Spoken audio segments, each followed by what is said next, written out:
Stop. Regarde cette scène. Un homme bien habillé, propre, mais enfermé dans une cage minuscule, invisible, presque parfaite. Le plus fou, il tient la clé dans sa main, et il ne la regarde même pas. Ce genre d'image dérange, pas à cause de la cage, mais parce qu'elle révèle une réalité bien plus fréquente qu'on ne le pense. La plupart des gens ne sont pas enfermés par les murs autour d'eux, ils sont enfermés par les limites qu'ils ont construites dans leur esprit. Ce n'est pas la réalité qui les retient, c'est la taille de leurs pensées. Voici le résumé de La magie de voir grand de David J. Schwartz. Ce livre ne t'apprend pas à gagner plus, il t'apprend à penser plus grand, à briser les limites que tu ne vois même plus, celles que tu as intégrées, celles que tu crois réalistes, sensées, matures. Mais qui t'étouffe? Tu veux savoir pourquoi certains réussissent tout? Parce qu'ils ne demandent pas la permission. Ils pensent grand dès le départ. Et le monde, bizarrement, leur ouvre la porte. David Schwartz raconte ça à travers des histoires vraies, des hommes et des femmes ordinaires, sans diplôme, sans réseau, parfois sans argent, mais qui ont fait une chose extraordinaire.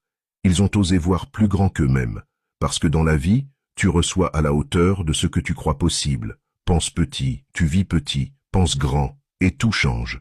Mais attention, penser grand, c'est pas rêver dans son lit, c'est agir avec une autre énergie, c'est parler différemment, marcher différemment, se comporter comme si on valait déjà plus, pas pour faire semblant, pour entraîner ton cerveau à suivre, parce que la confiance vient après l'action, pas avant. Ce que tu te répètes devient ton identité, et ton identité devient ta prison, ou ta liberté.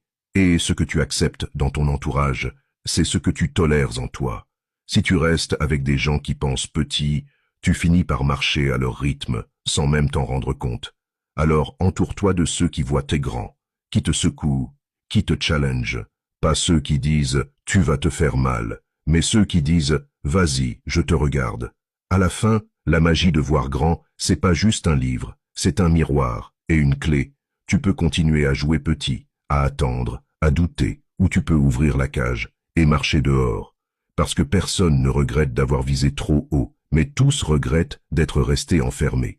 Si t'as vraiment écouté cette vidéo jusqu'au bout, commente le mot « clé ». Parce qu'à partir d'aujourd'hui, tu ne peux plus faire semblant. Tu sais que tu l'as. Alors abonne-toi et on avance ensemble.